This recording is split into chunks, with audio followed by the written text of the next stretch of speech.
American couple files from Reddit, episode 34. My wife brought her ex to family dinner and said I was embarrassing her. I never thought I'd be the guy writing into a show like this. But here I am. My name's not important, but the story is. It starts with a text message that made me feel like I was losing my mind. And it ends with me standing in my own kitchen, watching my wife's ex-boyfriend cut into a roast chicken she'd spent 4 hours preparing, while she glared at me from across the table like I was the problem. But before I get to that dinner, I need to back up. Because the thing about boundary violations is they never start with the big explosion. They start with a small request that feels weird, then another, until you're hosting your boss's entire family for a week and wondering how you ended up here. Let me tell you about Bob. Bob is what you'd call the golden boy at my company. I work for a mid-sized firm where the CEO, I'll call him Dick because he is one, runs the place like it's his personal kingdom. Bob used to be under me. I was his supervisor for a couple years, and even then I could see the pattern. He'd show up later and later, miss meetings, sometimes sleep at his desk. But Bob had a wife and a new baby, and his wife quit her job to be a stay-at-home mom. Dick thought that was the most admirable thing in the world. He gave Bob promotion after promotion because Bob was a family man. Meanwhile, I was the woman in the office who'd had a baby a few years earlier. I came back from maternity leave early because I was afraid of losing my place. I never missed a deadline. I never asked for special treatment. And what did I get? No raise in 4 years. A silent demotion when I came back, same title, same work, but suddenly I reported to someone I used to train. Dick's exact words to HR were something about me needing to focus on home now that I had a kid. I didn't fight it. I thought if I just kept my head down, I'd survive. So imagine my surprise when I got a text from Bob last December. We hadn't spoken in months. He'd been promoted twice more, moved across the country for a family emergency, and now he outranked me. The text said, "Hey, we're coming into town for a work thing in January. Any chance your place could host my wife, toddler, and dog for the week? If not, I can ask the company to cover a hotel, but I thought I'd ask first since you have the space." I stared at my phone for a full minute. The audacity, the absolute breathtaking audacity. This man had watched me get walked over for years. He knew I hadn't gotten a raise. He knew Dick treated me like the office mom. And now he wanted me to house his entire family for a week for free as a favor to him, not even a please, not even a hey, I know this is a lot to ask. I typed out about 7 different replies, deleted them all, and finally wrote, "Sorry, that won't be possible." He responded instantly, "Why not? You have that spare room, right?" Spare room, my home office. The one spot in my house that doesn't smell like baby wipes and dirty laundry. The room where I go to cry when I've had another meeting with Dick where he tells me I'm too emotional when I ask for a budget increase. I didn't answer. I just sat there, hands shaking, and thought about the meeting I had scheduled with Dick later that afternoon. A meeting where, without a doubt, he would bring up Bob's request and ask why I wasn't being a team player. I took an aspirin. I went to the meeting. And sure enough, Dick started off with, "So Bob mentioned he reached out to you about accommodations. He said you turned him down. That seems a little selfish, don't you think? He's got a family." I didn't scream. I wanted to say, "Selfish? I haven't had a raise in 4 years. You demoted me because I had a baby. And you want me to host your golden boy's wife and kid and dog for free while he gets praised for being a good dad." But I didn't. I just said I don't have the space. Dick sighed like I was a misbehaving child. "Fine, I'll have the company pay for their hotel, but next time try to be more flexible. We're a family here." A family, that word, that's the word that killed me. Because in his mind, family meant everyone doing what Bob needed while I swallowed my pride and my pay cut and my silent demotion. I walked out of that meeting and went straight to the bathroom and cried for 10 minutes. I started applying for jobs that night. But that's a slow process, and in the meantime, Bob's wife, toddler, and dog showed up at the office for a visit. Bob brought them by on Monday morning to show them where Daddy works. I was at my desk. He pointed me out and said, "That's the lady who almost let you stay at her house." He laughed. His wife gave me a tight fake smile. The toddler screamed. The dog peed on the floor. I cleaned it up, because that's what I do. I'm the office mom. That was the week everything started to unravel. But the real story, the one that actually broke me, didn't happen at work. It happened at my own dinner table 3 months later when my wife brought her ex to family dinner and told me I was embarrassing her. Her name is Sarah. We've been married for 6 years. We have a good marriage, or at least I thought we did. But there was always one sore spot, her ex Mark. They dated in college, stayed friends after, and he never really went away. He'd show up at birthday parties, holiday gatherings, even our wedding, as a guest. I told myself it was fine. I trusted her, but lately the boundaries had been slipping. She'd text him more than she texted me. She'd talk about him at dinner. Mark says this, Mark thinks that.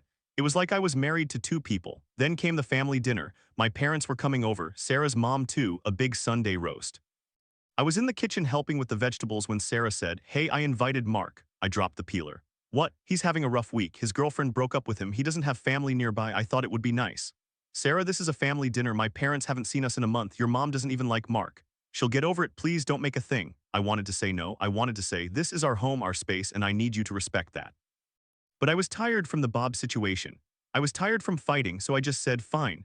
Mark showed up at 6. He brought a bottle of wine that was cheaper than the one I'd already opened. He kissed Sarah on the cheek a little too long, a little too close. My mom raised an eyebrow. My dad shook his hand stiffly. Sarah's mom refused to make eye contact. Dinner started fine, small talk, the weather, my job. When I mentioned the Bob thing, just a quick, work's been crazy, my boss asked me to host his family. I said no. Mark laughed. Seriously? You turned down the CEO's golden boy? That's dumb. You should have said yes, then made him owe you one. I felt my face get hot. I don't think you understand the situation. I understand you missed an opportunity, he said, taking a bite of roast chicken. Sarah looked at me. He's just trying to help, don't be so sensitive. And then she turned to Mark and started talking about their college trip to the Grand Canyon, how she fell in the river, how he carried her back to the car, how they laughed for hours. My parents looked at their plates. Sarah's mom tried to change the subject. But Sarah kept going and Mark kept feeding off it. That was when everything changed. I didn't scream, I didn't throw food, I just said very quietly, Sarah, can I talk to you in the kitchen for a second? She followed me annoyed. What? You're embarrassing me in front of my parents. You're basically flirting with your ex at our dinner table. She rolled her eyes. I'm not flirting, I'm being nice. He's my wife. Just stared at me with that look she gets when she thinks I'm being dramatic. He's just a friend, babes. You're being paranoid. Paranoid? He's been at our dinner table for an hour and you've barely looked at me. You've been laughing at his jokes, reminiscing about trips you took before we even met. My parents are sitting there watching you flirt with your ex. How do you think that makes me feel? She crossed her arms. I'm not flirting, I'm being polite. Mark is going through a hard time. I thought you of all people would understand, considering how much you complain about your boss. That one stung. This isn't about my job, this is about you disrespecting me in my own home. Disrespecting you? I invited a friend to dinner. That's not disrespect. You're the one who's making it weird. You've been tense all night because of your work drama and now you're taking it out on me. I wanted to scream, but my mom was right there in the living room pretending not to hear, so I just said, fine, I'm going to clear the plates. I grabbed the dishes and started rinsing them in the sink. My hands were shaking. I could hear Mark in the other room telling some story about hiking in Colorado. Sarah laughed. My mom said something quiet that I couldn't make out. That night after everyone left, we had the fight, the real one. I told her that I felt like a guest in my own marriage. She told me I was being controlling and insecure. I brought up the fact that she'd invited him without even asking me. She said she didn't need my permission to have friends. It's not about permission, I said. It's about respect. You knew I was already stressed from work. You knew your mom doesn't like Mark. You knew my parents were coming over for a family dinner, and you still decided to bring him. That's a choice, Sarah. She didn't have an answer for that. She just said, I think you need to work on your trust issues. I slept on the couch that night. The next morning, she apologized, sort of, said she didn't realize it would bother me that much, but she still didn't see the problem. She said Mark would be at her cousin's wedding next month and she expected me to be civil. I didn't know what to say, so I just went to work and sat at my desk staring at the same email from Bob asking about a status update. The office felt like a prison. The house felt like a stranger's home. Everything was crumbling and I didn't have the energy to hold it together. That was the moment I realized some families don't just break you slowly, they tear you apart from the inside out. And I'm not just talking about my marriage. Talking about my brother's wife. Her name is Ella and she's the reason I haven't spoken to my brother in 6 months. Let me back up. I'm 27, female. My brother David is 35. He married Ella last year, but before Ella was my sister-in-law, she was my fiancé George's ex. Yes, you read that right. George and I got engaged 3 months ago. George is 38, I'm 27. He used to date Ella about 4 years ago. They were together for 6 months. She wanted marriage and kids. He wasn't ready. He was partying, doing drugs, being a mess, so she broke it off. Then within a year, she met my brother, got pregnant, and married him. I didn't even know George was her ex until after David and Ella were already married. I met George 2 years ago at a mutual friend's party. He was clean by then, sober for over a year, going to therapy, working a steady job. He told me about his past on our 3rd date. He was honest about the drugs, the partying, all of it. He said he didn't want to hide anything. I admired that. I fell for him hard.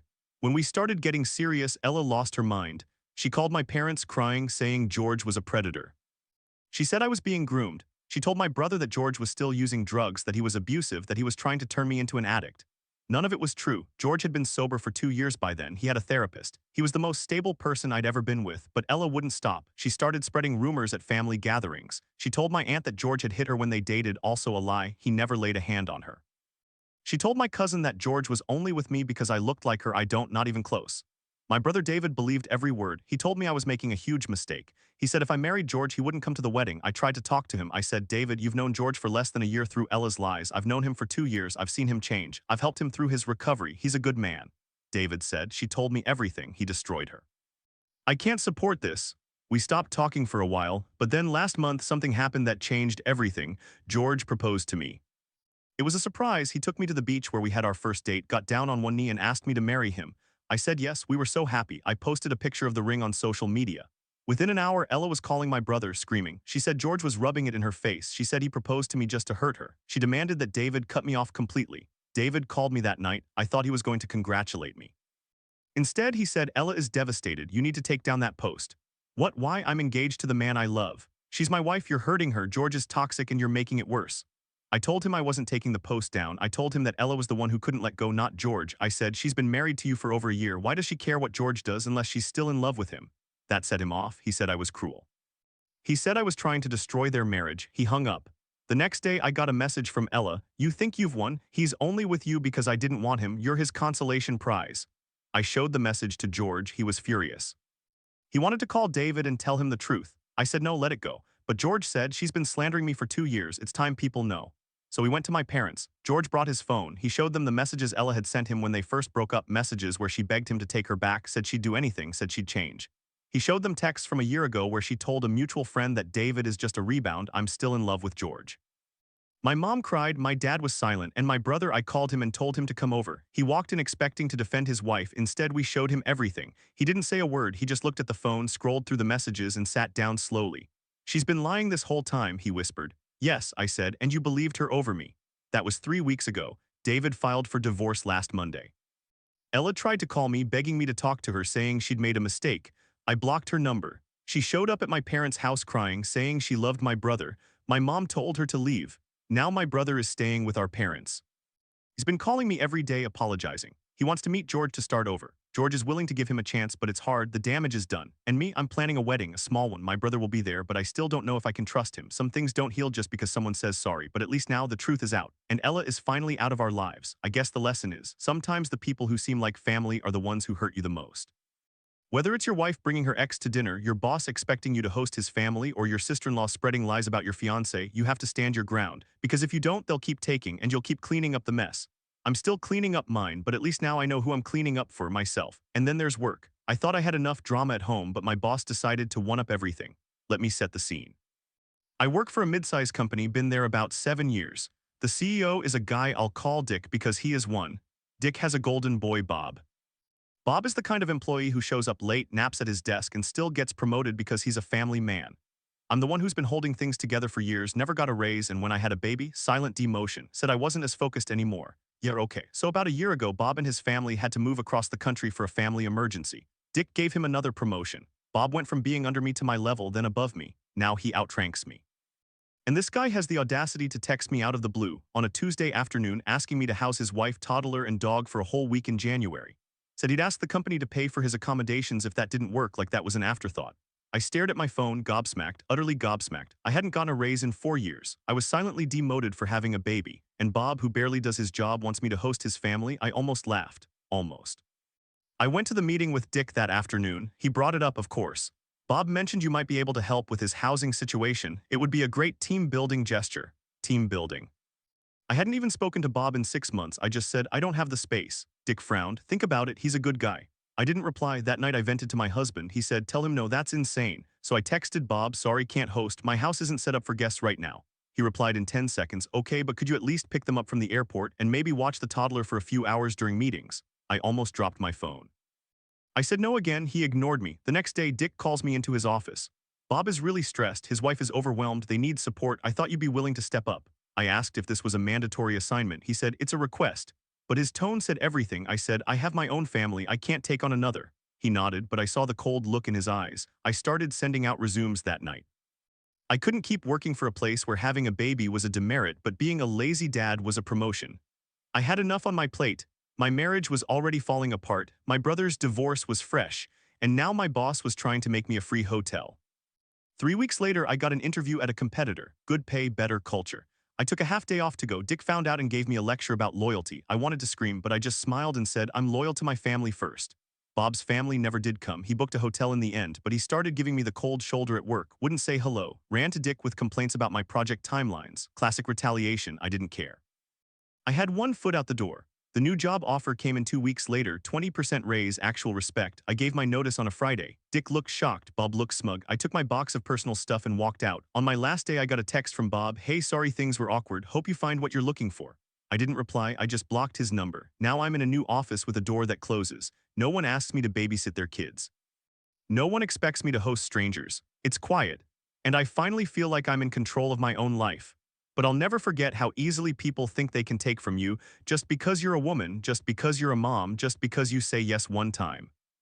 I learned to say no early, and I'm still learning to say it loud. I thought I was done with that place, but Bob wasn't finished. 2 weeks into my new job, my phone buzzed with a text from a number I didn't have saved. It was Bob using a different phone.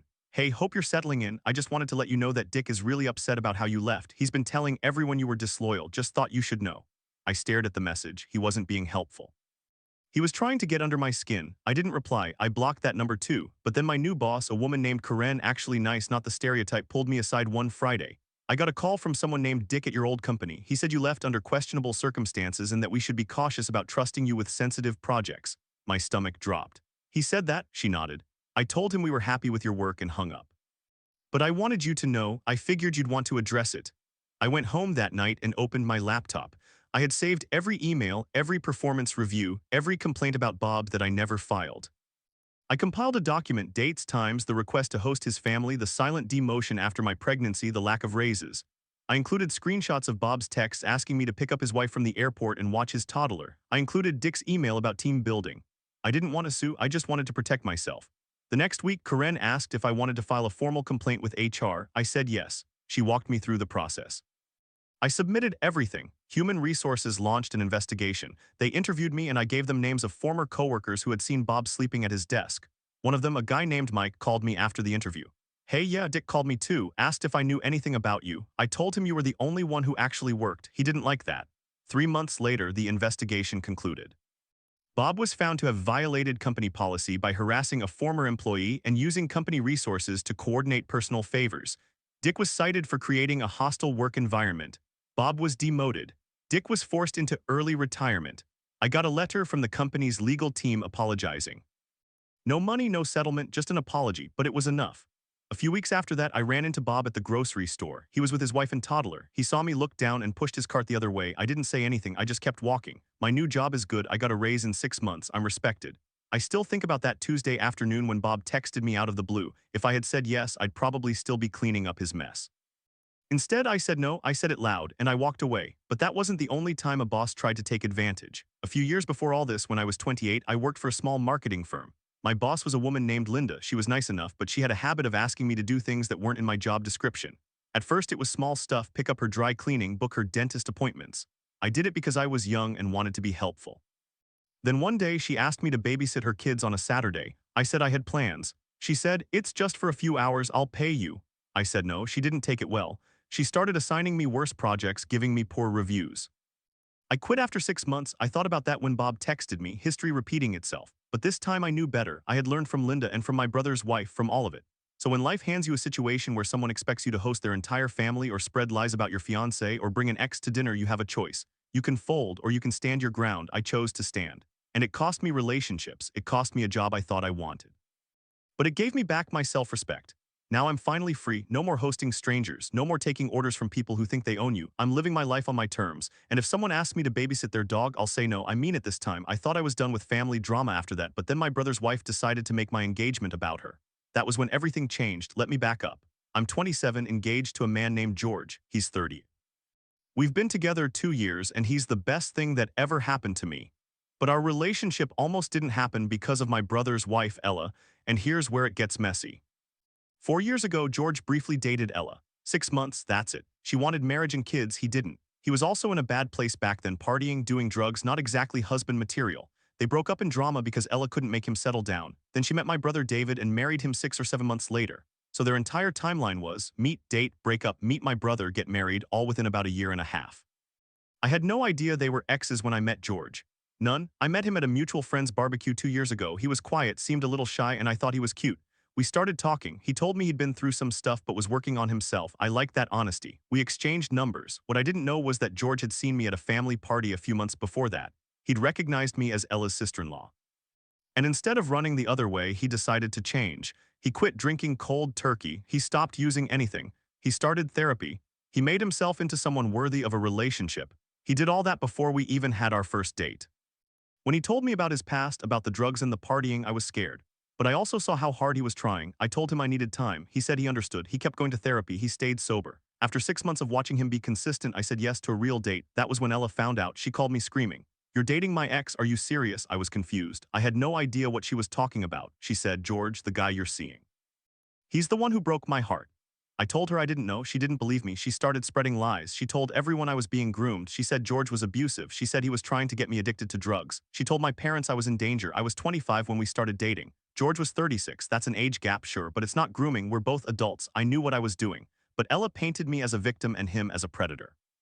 My parents called me. My mom was crying.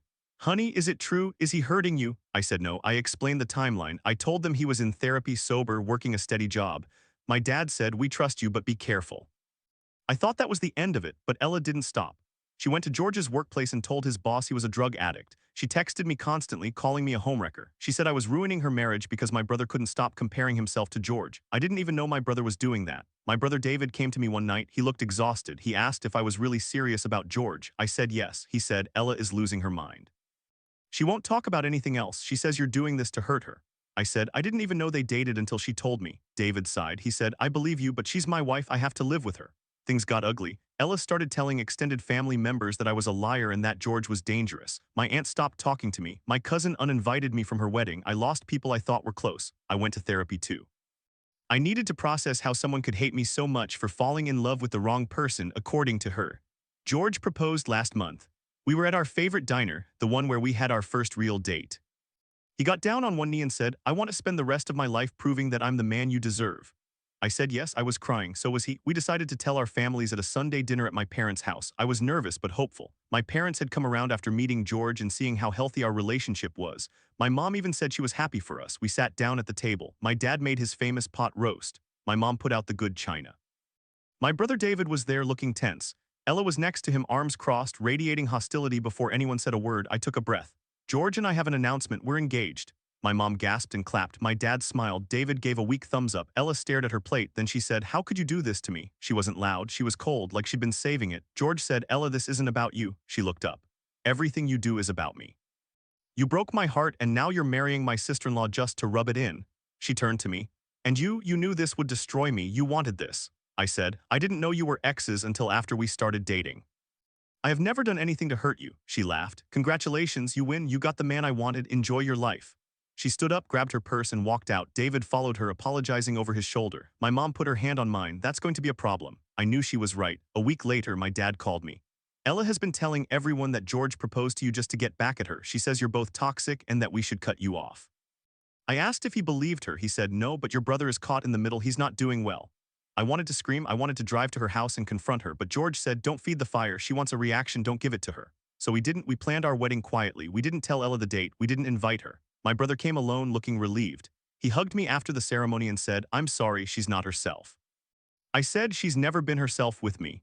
A few months later, my mom told me that Ella had tried to file a restraining order against George, claimed he was stalking her. The judge denied it because she had zero evidence. She also told me that David had asked for a separation. He couldn't take the constant drama anymore. I felt bad for my brother, but I didn't feel bad for her. Last I heard, Ella moved back in with her parents. David filed for divorce. My parents told him he was welcome to family events, but Ella was not. They said, "We can't have someone in our home who spreads lies about our daughter." David cried. He said he understood. Now George and I are married 6 months. We're looking at houses. We have a dog. Life is quiet. I still think about that dinner sometimes, the way she said, "How could you do this to me?" like I had personally destroyed her. I didn't. I just fell in love with someone she used to know. If she ever comes around, I'll be civil, but I won't forget, and I won't let her back into my life. Some people can't handle seeing someone else be happy. That's their problem, not mine. But if I thought family drama was bad, I had no idea what was coming at work. I work at a mid-size company where the CEO, a guy we all call Dick, because he is one, runs the place like his personal fiefdom. I've been here 8 years. I started as an assistant, worked my way up to department head. I thought I had earned some respect, then I had a baby. I took 12 weeks of maternity leave. When I came back, nothing about my work had changed. I still hit every deadline, managed my team, brought in revenue, but my title got quietly changed. My responsibilities were shifted. My direct reports were reassigned to other managers. I was still called a department head, but I basically became a glorified admin. No one said anything. It just happened. I asked my supervisor about it and he shrugged. Dick wanted to restructure. I didn't scream, I didn't cry. I started sending out resumes. But the job market is brutal and I've got a toddler at home and a mortgage, so I stayed. I kept my head down. I watched Dick promote a guy named Bob, the golden boy, every time Bob had a life event. Bob's wife had a baby, she became a stay-at-home mom, and Dick found that so admirable he gave Bob a promotion. Bob showed up late every day, sometimes slept at his desk, missed meetings. Didn't matter, he was a family man. Bob got a second promotion when his family had a crisis and moved across the country. Third promotion when he came back. Suddenly, Bob outranked me. I was his equal. Then he was my senior, and I was just the woman who had the audacity to have a baby. That's the background. So imagine my shock in early December when Bob texts me, "Hey, my wife, toddler, and dog need a place to stay for a week in January. Can you host them? If not, maybe the company can pay for accommodations." He sent that at 9 p.m. on a Tuesday. I read it 3 times. I thought I was overreacting. I showed it to my husband. He said, "Is he serious?" I said, "I think so." I didn't reply. I waited. The next morning, I got a meeting invitation from Dick. Quick chat about Bob's request. My office, 10 a.m. I knew what was coming. Bob had already talked to Dick. He wanted me to say yes because it would save the company money. And in Dick's world, women are supposed to be nurturing and accommodating. I was the CEO's mother, not his equal. That's how Dick saw me. At 10 a.m., I walked into Dick's office. He was leaning back in his chair, coffee in hand. "So Bob reached out to you about hosting his family," he said. "That's really generous of you to consider." I said, "I didn't say I was considering it." He blinked. "Well, you haven't said no yet." "I haven't said yes either." He set down his coffee. "Look, Bob's going through a tough time. His wife needs a break. They thought maybe you could help. You've got that big house, right? Plenty of room, and your kid is about the same age as theirs. It'd be good for the kids to play together." I felt my face go hot. "Dick, I have not had a raise in 4 years. You silently demoted me after I had a baby, and now you want me to host my boss's family for a week." He waved his hand. "That demotion wasn't about you. It was about efficiency, and raises are tight this year. You know that. I know I'm being asked to provide free housing while Bob, who outranks me, gets to build a company for a hotel if I say no." Dick's expression hardened. "Are you saying no?" I took a breath. "I'm saying this is inappropriate. I'm not a hotel. I'm his coworker. I barely know his wife, and I'm not comfortable being put in this position." He stared at me. "Fine. I'll tell Bob you declined, but I hope you understand that being a team player is important around here." I walked out of his office shaking. I went to the bathroom and locked the stall. I sat there for 10 minutes trying not to cry. I thought about all the times I covered for Bob, mentored him when he was an idiot, covered his shifts when he was sick. And this was my reward. That night I told my husband everything. He said, "Start looking for a new job. Seriously, this isn't going to get better." So I did. I updated my LinkedIn, called old contacts, sent out applications. I had 2 interviews before Christmas. Nothing stuck. But then January came. Bob's wife and kid didn't come to my house. Instead, Bob sent me a text. "Dick said you couldn't host. I get it. No hard feelings." I didn't reply. I didn't trust myself to be polite. A week later, I heard through the grapevine that Bob had actually booked a company-paid Airbnb for his family. And then Dick had asked HR to look into my conduct because I had been uncooperative. HR called me in for a meeting. I brought my own notes, every email, every Slack message, my performance reviews from before and after my maternity leave. I laid them out on the table. I said, "I have been uncooperative exactly once, when I refused an unreasonable personal favor from a superior. If that's grounds for discipline, then we have a problem." The HR rep, a woman named Sarah, looked through my file. She said, "You haven't had a raise in 4 years, and you were demoted without documentation." I nodded. "Yes," she sighed. "I can't fix that today, but I can make sure this request is documented as inappropriate and not held against you." I thanked her. I left that meeting knowing I was still on thin ice, but I also knew I wasn't crazy. I wasn't overreacting. Bob had asked me to host his entire family because he assumed I would say yes. Because I'm a woman, because I'm a mother, because he thought I'd be grateful for the chance to help. I didn't scream, I didn't quit on the spot. I went home and kissed my daughter and told my husband I'd keep looking, and I did. 2 weeks later, I got an offer from a competitor. Same pay, better title, actual respect. I gave my 2 weeks notice. Dick called me into his office one last time. He asked, "Is this about the hosting thing?" I said, "It's about a lot of things." He said, "You were a good employee, sorry to see you go." He didn't mean it. But I smiled and said, "Best of luck, Dick." I walked out of that building for the last time and I felt lighter than I had in years. Bob still works there. He's still Dick's golden boy, but he's not my problem anymore. And I learned something: sometimes the only way to win is to stop playing their game, find a new table, sit at it, and don't look back. About a year before the workplace mess, there was the family mess. I guess that kind of set the stage for how I handle people who assume I'll just go along with whatever. I'm 27. My fiancé George is 38. We've been together 2 years and he's the reason I believe people can change. He used to be a mess, party, drugs, drinking, unreliable, the whole package. But when he met me, something clicked. He quit everything cold turkey, started therapy, got sober, became the most stable, loving, attentive partner I could imagine. I was there for every step of his healing journey and I'm proud of him, proud of us. But here's the complicated part. Before me, George dated a woman named Ella. It was brief, 6 months, 4 years ago. She wanted marriage and kids, he didn't. He wasn't in a place for that, and honestly, she wasn't the one who made him want to change. So they broke up, messy, dramatic. She was furious he wouldn't settle for her. And then within a year, Ella met my older brother David. They got married 6 or 7 months later. So yeah, Ella dated George, they split, she met my brother, married him, all within a year and change. I didn't know any of this when I met George. I met him through mutual friends, fell for him hard. When I found out he used to date my brother's wife, I was shocked, but I figured it was ancient history. She was married to my brother, I was dating George, water under the bridge, right, wrong. Ella lost her mind when she found out I was with George. I mean, she went nuclear. She told everyone I was being groomed. I was 25, he was 36. That's not grooming, that's a normal age gap. She said he was abusing me. She said he was trying to turn me into an addict. She spread lies to my parents, to our extended family, to anyone who would listen. She said I was making a huge mistake and that George was using me. I tried to ignore it. David, my brother, seemed to believe her. He started acting cold toward me. Our family dinners became tense. My parents didn't know what to believe. They loved Ella, she was the perfect daughter-in-law, always smiling, always bringing desserts, always saying the right things. But I saw the cracks, I saw how she looked at me when no one else was watching, pure hatred. The breaking point came at a family dinner at my parents' house. It was a Sunday in late October. Everyone was there, David, Ella, my parents, me, George. George was nervous. He hadn't seen Ella since their breakup and he knew she'd be hostile. I told him to stay calm, that we were there to have a nice meal, not to fight. We sat down at the table. My mom made pot roast, mashed potatoes, green beans, everything smelled like home. For the first 20 minutes it was fine, polite conversation, the weather, my dad's new car. Ella smiled and laughed and played the role. Then she looked at George and said, "So you're clean now?" He nodded. "Yes, I am." "How long?" "Almost 2 years," she laughed. It wasn't a nice laugh. "That's cute. You went through all that therapy and sobriety just to date my husband's little sister. Real catch." I felt my face heat up. "Ella, that's not fair." She turned to me. "Oh, you think I'm being unfair? You think it's fair that you're dating my ex, that you're rubbing it in my face at our family dinners?" I said, "I didn't know he was your ex when I met him, and you're married to my brother. Why do you care?" David put his hand on her arm. "Ella, let's just eat." She pulled away. "No, I'm sick of pretending everything is fine. She's dating the man who broke my heart, and everyone acts like it's normal." My dad cleared his throat. "Ella, we're not going to do this at the table." She stood up. "You know what? I'm done. I'm done being the bad guy. You want to know the truth? George proposed to me before we broke up. He asked me to marry him, and I said yes, but then he changed his mind. He said I wasn't the one, and now he's with her, with my husband's little sister. That's not a coincidence, that's sabotage." I didn't know about the proposal. I looked at George. His face was pale. He whispered, "That's not how it happened." But Ella wasn't done. She pointed at me. "You stole my life. You took the man who was supposed to love me, and now you're going to marry him and pretend everything is fine. I won't let you. I'll tell everyone what you are." My mom said, "Ella, sit down." "No, I'm leaving and I'm not coming back until she's gone." She grabbed her purse. David stood up looking torn. He followed her out. The door slammed. The table was silent. My dad looked at me. "Is that true? Did he propose to her?" George said, "I did, but it was a mistake. I was drunk. I took it back the next day. I never loved her. I was in a bad place." My dad nodded slowly. "Okay." That was the last dinner we all had together. After that night, David called me. He was crying. He said, "She told me everything. She said George abused you. She said you were in danger. She said you were trying to ruin our marriage." I said, "David, none of that is true. She's lying because she can't handle that George is happy with me." He paused. "I know, I found her old messages. She's been obsessed with George for years. She never got over him. She married me because I was his friend's brother.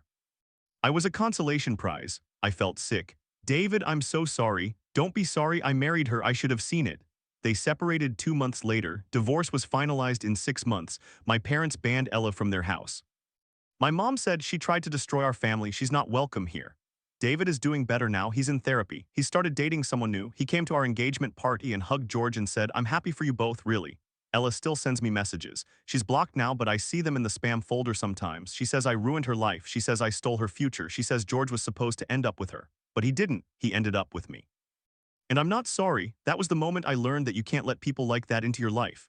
You can't accommodate their hatred or their lies. You have to cut them out. It hurts, but it's necessary. So when Bob texted me about hosting his family, I had practiced saying no. I had practiced standing up for myself. I knew what it felt like to be treated like an option, like someone's backup plan. I'm done being that person. I'm done being the mother, the host, the caretaker, the one who sacrifices because it's expected. I'm not anyone's doormat anymore. Not at work, not in my family, not ever again. George and I got married 6 months ago. We're looking at houses now. We have a dog. Life is quiet. And when I think about that dinner, about Ella screaming at me, about Dick calling me uncooperative, about Bob thinking I'd say yes, I don't feel angry anymore. I feel free because I said no and I walked away. And that's the best thing I ever did. But let me tell you about what happened after that meeting with Dick. I walked in that day, December 3rd, 2025, with my head pounding. I'd taken the aspirin, but my jaw was still tight. The conference room smelled like burnt coffee and stale air freshener.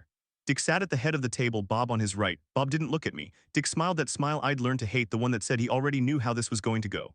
So Dick said, Bob tells me you're not willing to help out with his family's accommodations. That right? I sat down. I didn't unfold my arms. He asked me to host his wife, toddler, and dog in my home for a week. That's not a work request. That's a personal favor, and I said no. Dick leaned back. It's a team thing, we take care of each other here. With respect, I said, and I could hear my voice shaking a little, I haven't had a raise in 4 years.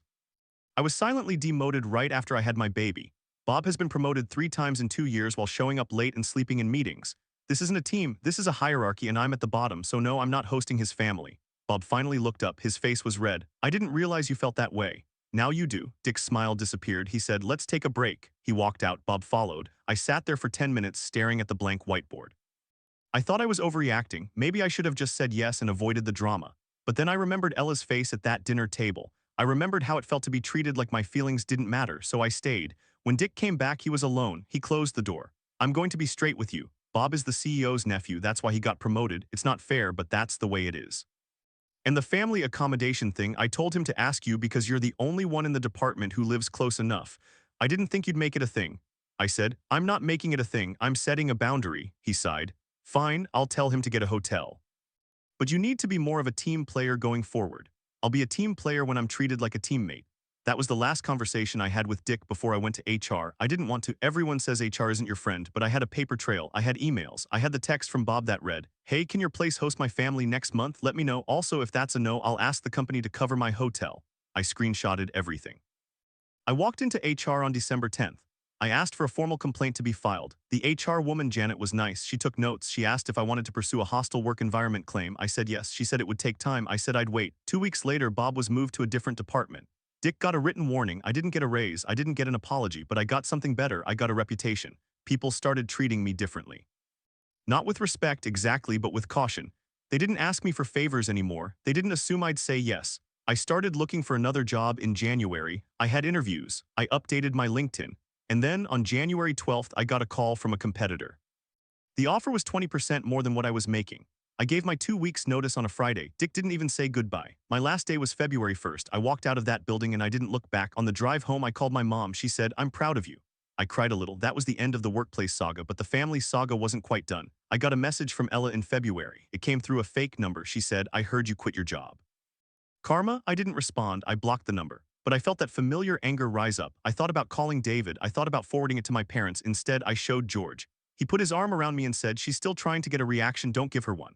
I didn't. In March, we had a small wedding, just immediate family. My parents, David, his new girlfriend, a few close friends. Ella wasn't invited. David's girlfriend is nice. She's nothing like Ella. She works in graphic design and she laughs at my dad's jokes. At the reception, David gave a toast. He said, I'm glad you both found each other, and I'm glad I finally figured out what a real relationship looks like. He looked at his girlfriend. She smiled. I thought about how different everything could have been. If I had said yes to Bob, I'd still be in that toxic office hosting his family, resenting my life. If I had let Ella's lies win, I'd still be the villain in her story, but I said no. I walked away. I chose myself. Some people think that's selfish. My old coworkers called me uncooperative. My SIL called me a homewrecker, but I'm not any of those things. I'm just someone who learned that you don't have to set yourself on fire to keep other people warm. George and I bought a house in April. 3 bedrooms, a fenced yard, a porch swing. Our dog loves the backyard. We have a garden now, tomatoes, peppers, basil. On weekends, we cook together. We invite my parents over. We don't talk about Dick or Bob or Ella. Life is quiet, and I'm okay with that. The last time I heard from Ella was in May. She sent a letter to my parents' house. My mom forwarded it to me. It was 3 pages of vitriol, how I ruined her marriage, how I stole her happiness, how George was supposed to be with her. My mom wrote on the envelope, don't read this, trash it. So I threw it away. That was when I knew I was finally free. Not because I burned the letter, but because I didn't feel the need to read it. I didn't need her validation. I didn't need her apology. I had everything I needed. So that's my story. 2 stories, really. One about a boss who thought I was his mother and one about a sister-in-law who thought I was her enemy. But they both taught me the same lesson. No is a complete sentence. And sometimes the best thing you can do for yourself is say it loud enough that everyone hears. I don't regret anything. Not the HR complaint, not the wedding, not the year of tension with my brother. I'm here, I'm happy, and I'm done being anyone's backup plan. This is my life now, and I'm not sharing it with anyone who doesn't deserve it.